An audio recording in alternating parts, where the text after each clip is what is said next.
कभी अभी केन्या के एक छोटे से गांव को पीने के पानी का अनलिमिटेड सप्लाई मिलते हुए देखा, वो भी सिर्फ 1 सेकंड में। अभी एक कुआं बना है और 99 बाकी है। आपको ये वीडियो बहुत पसंद आएगा। इन 100 कुओं को मिलाकर 5 लाख से ज्यादा लोगों को पीने का ताज़ा पानी मिलने वाला है। केन्या की इस साइट पर कुछ कुएं बनाने के बाद हम नाइरीरी स्कूल सिस्टम के साउथ में गए और कह सकते हैं कि उन्हें हमसे मिलकर बहुत खुशी हुई। क्या हाल है?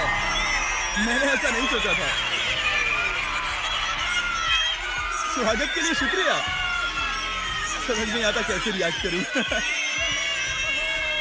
बहुत बहुत शुक्रिया दोस्तों। हमारे आने पर इस गांव ने हमारा जोरों से स्वागत किया और नोलन इसमें थोड़ा खो गया। नोलन जैसा अजीब इंसान मैंने कभी नहीं देखा और ये मेरी गलती नहीं है। और फिर वहाँ का स्कूल देखने के बाद हमारे मेहमान। क्या हाल है? दिन अच्छा बीत रहा है ना? सबसे मिलकर अच्छा लगा। एक टीचर ने मुझे दिखाया कि स्टूडेंट्स कहाँ से पानी पीते हैं, जो कि एक बहुत ही अनसेफ नदी से आ रहा था। तो आपके स्टूडेंट्स यहीं से पानी पीते हैं? हाँ। ये बुरी बात है। हाँ, स्टूडेंट्स हमेशा डायरिया जैसी बीमारी, टाइफाइड जैसी बीमारी की कंप्लेंट करते हैं क्योंकि वो ऐसा पानी पीते हैं। तो हम कोशिश करते हैं पर देख रहे हो ना अब क्या कहा जाए। पर क्या करें, जिंदगी तो जीनी है और पानी तो सबको चाहिए होता है। जाहिर है कि इनकी हालत सच में बहुत खराब है। असुरक्षित पानी पीने से इन बच्चों की जिंदगी बहुत कम होती जा रही है। पर कम से कम इस गांव की मदद करने की हम पूरी कोशिश करने वाले हैं। क्या पता ये मुझे फिट आएगा या नहीं। मेरा सिर बड़ा है। देखते हैं पानी मिलता है या नहीं। ओह, ओह।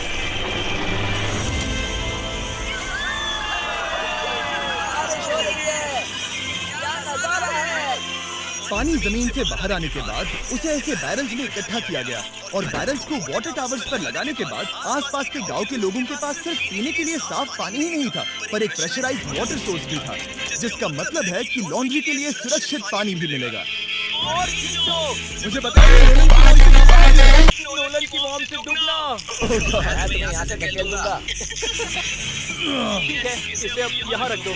हमने केन्या में और 20 कुएं बनाए और उसके बाद इसके जूते में भी कुआं है। मेरे दूसरे जूते में भी पानी है। मैं बताता हूँ कि हमने ये 29 कुएं कैसे बनाए। इस विशाल सी ड्रिल से जमीन में सैकड़ों फीट गहरा गड्ढा किया, वो भी पोल्यूटेड सोर्सेज से होकर सीधे विशाल से पीने लायक पानी तक। उसके बाद हमने पाइप्स इंस्टॉल किए ताकि लोग पूरे अफ्रीका में इन हैंड पंप से पानी ले सके और नाइरीरी में भी। इसे टेस्ट करके देखते हैं।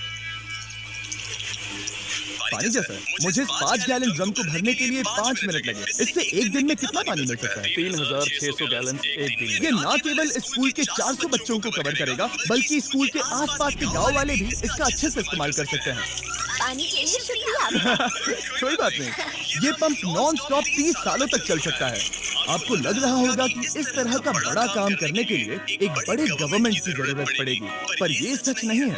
ये प्रॉब्लम सुलझाना बिल्कुल मुमकिन है और ऐसी चीजें करने के लिए इंसानियत को आगे आना ही चाहिए। आपकी कामयाबी का राज क्या है? सच कहूँ तो ऐसा कुछ खोजो जो तुम्हें करना पसंद है, उसे लंबे समय तक करो और तुम्हें कामयाबी जरूर मिलेगी। मैं इससे बहुत करीब लाने वाला हूँ, देख रहे हो? मजेदार है ना? जरा ऊपर देखो, वो रिकॉर्ड कर रहा है। ठीक है, मैं इसे करीब लाने वाला हूँ। ठीक है। हाँ, तुम खुद तो देख सकते हो। हम इस गांव के लिए भी कुआं बना पाए, इस गांव के लिए भी और इन दूसरे 12 गांवों के लिए भी। और जब हम ये पंप लगा रहे थे, तब हमने यहाँ के एक स्कूल को नए कंप्यूटर से अपग्रेड भी कर दिया। बच्चों को ये कैसा लगा? शुक्रिया, उन्हें बहुत पसंद आया। खुशी है कि सब ठीक से हो गया। हमने क्लासरूम्स में नया फर्नीचर भी लगाया, उसके साथ कुछ शेल्फ्स नई बुक्स के साथ, और सभी स्टूडेंट्स को एक फुटबॉल भी दिया। यहाँ तक कि सभी क्लासरूम्स में नए व्हाइट बोर्ड्स और प्रोजेक्टर्स भी लगाए। आप सबको ये प्रोजेक्टर पसंद आया? हम चौक का इस्तेमाल कर रहे थे जिससे बहुत डस्ट होता था, लेकिन आज सब कुछ साफ है। हमें इस बात की खुशी है। कोई बात नहीं, इतना तो कर ही सकते हैं। पर जब हम 45वें कुएं की साइट पर गए, तब एहसास हुआ कि वहाँ का हाल और भी बुरा है। जब भी उन्हें पानी की जरूरत पड़ती थी, तब उन्हें जंगल से 1 मील खतरनाक रास्ता तय करके जाना पड़ता था, जो एक विशाल सी पहाड़ी से जाता है। मैं जल्दी उठता हूँ, लगभग सुबह 4 बजे, ताकि मैं स्कूल के लिए पानी ला सकूँ। यहाँ से पानी निकालना सेफ नहीं है। ये जगह बहुत स्लिपरी है, जिससे किसी को चोट लग सकती है। हमने उनके कुएं पर काम करना शुरू किया, तब उन्होंने मुझे दिखाया कि वो पानी कहाँ से निकालते थे। आपको दिन में ऐसे कितने चक्कर लगाने पड़ते हैं? 2 बार। दिन में 2 बार? ओह वाह! तो एक आम स्टूडेंट ऐसा ही कुछ ले जाता है? ओह गॉड! अगर 200 स्टूडेंट्स ऐसा रोज करते हैं तो ये कितना मुश्किल होगा? बहुत मुश्किल हो सकता है। ओह गॉड! ये ढलान तो बहुत बड़ी है। अरे यार, ये ढलान तो रुकने का नाम ही नहीं ले रही। मैं सच में दंग रह गया कि ये चढ़ाई कितनी मुश्किल थी। ये सब इतना कुछ करते हैं ताकि वो यहाँ तक पहुँच सके जहाँ इन्हें साफ पीने का पानी मिल सके। आमतौर पर आप पानी यहीं से लेते हो। हाँ। और पानी भरने के बाद ये जग लगभग 18 किलो तक हो जाते हैं, जो इन बच्चों के लिए पहाड़ियों से ले जाने के लिए बहुत मुश्किल है। लेडीज आराम से ये 2 उठा सकते हैं। तो मैं अभी जरूर ले जा पाऊंगा। और एक बार हमने जग भर लिए, उसके बाद वक्त था वापस ऊपर जाने का। जल्दी करो, चलते हैं। इससे तो पसीना भी नहीं आ रहा है। मैं ले लूंगा। और अब घंटों तक असुरक्षित पानी को इकट्ठा करने के बजाय उनका नया पंप स्कूल के बस 10 फीट दूर था। तो अब ये यहाँ से पानी ले सकते हैं। बहुत थक गया। और फिर हम गए हमारे अगले गांव में, जहां हमने बनाया हमारा 46वां कुआं। पर हमें एक प्रॉब्लम से गुजरना पड़ा। हमने देखा कि ये गांव आधे से बटा हुआ है, वो भी इस खतरनाक सी नदी से। ये अभी इतनी खतरनाक नहीं लगेगी, पर जब बारिश का मौसम आता है, पानी ऊपर तक आकर इस पुल को पूरी तरह से निगल लेता है।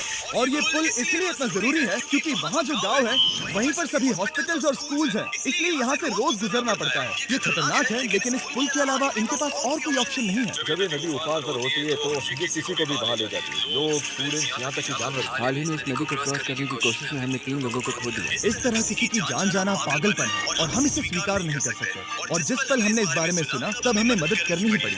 तो पंप तक जाने वाले पुल को जब हमने ठीक करना शुरू किया, तब हमने केन्या से 2000 मील दूर जिम्बाब्वे देश का भी सफर तय किया। अफ्रीका में आए 1 हफ्ते से ज्यादा हो गया है और अब भी कई पंप लगाने बाकी है। मैंने सुबह ही शावर लिया था। बात होते ही मैं हाथ नीचे ले लूंगा। इस काम के लिए मैं तुम दोनों पर भरोसा कर सकता हूँ। हमें सबसे पहले एक लोकल हॉस्पिटल की जांच करनी थी, जहाँ साफ पानी की सख्त जरूरत थी। अंदर जाने पर हमें पता चला कि इस क्लिनिक की इस गांव को कितनी जरूरत थी। 1 साल में यहाँ पर कितने बच्चे जन्म लेते हैं? 1 महीने में करीब 50। इसका मतलब 1 साल में पूरे 600। पर दुख की बात यह है कि इन प्रेग्नेंट महिलाओं को सिर्फ पानी लाने के लिए 1 मील तक जाना पड़ता है और इन भारी बकेट्स को लेकर वापस आना पड़ता है। पर अच्छी खबर यह है कि हमने इनकी पैसे से मदद की यहाँ पर एक मॉडर्न पंप लगाने के लिए। और अब बस देरी थी इसे शुरू करने की। ठीक है नोलन, क्या तुम तैयार हो? मैं तैयार हूँ। मुझे एक ड्रामेटिक जूम इन दो। नोलन, मैंने बटन दबा दिया है। ये काम कर रहा है?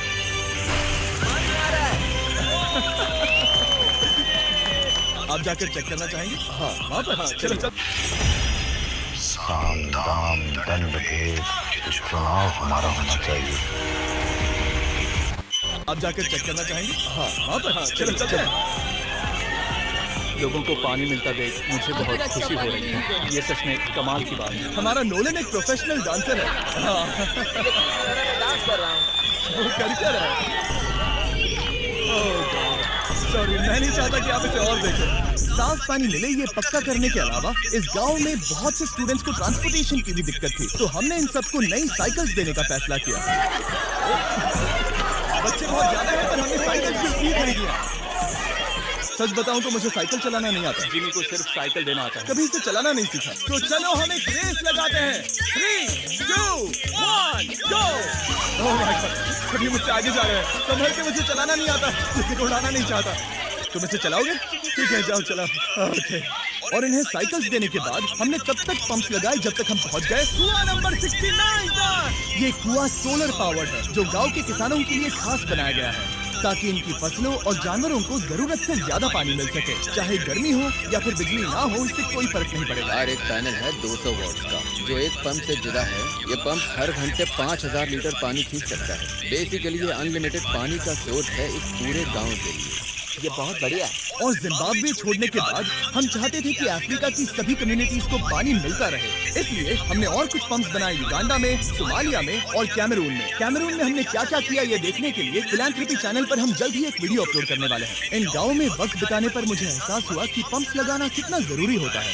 कैसे ये खेती को पानी देते हैं, भूखे का पेट भरते हैं, कैसे ये हॉस्पिटल्स को साफ सुथरा रखते हैं, और सबसे जरूरी कैसे ये आने वाले पीढ़ी के बच्चों के लिए लंबी और हेल्दी जिंदगी जीने में मदद करते हैं, और इससे कम्युनिटीज का भविष्य भी सेफ होता है। हम बहुत समय से इंतजार कर रहे हैं साफ पानी के लिए। Water is life. और कुछ लोकल लोगों की मदद से हमने आखिरकार ये पुल पूरा कर ही लिया, जिसे ये कम्युनिटी अगले 100 सालों तक इस्तेमाल कर सकती है। कई जिंदगियां बचेगी, परिवार एक साथ आएंगे, परेशानियां चली जाएंगी। इस वीडियो में हमने जो 100 पंप्स लगाए हैं वो कई जिंदगियां बदल देंगी, पर ये काफी नहीं है। इसीलिए मैं चाहता हूँ कि आप जाने से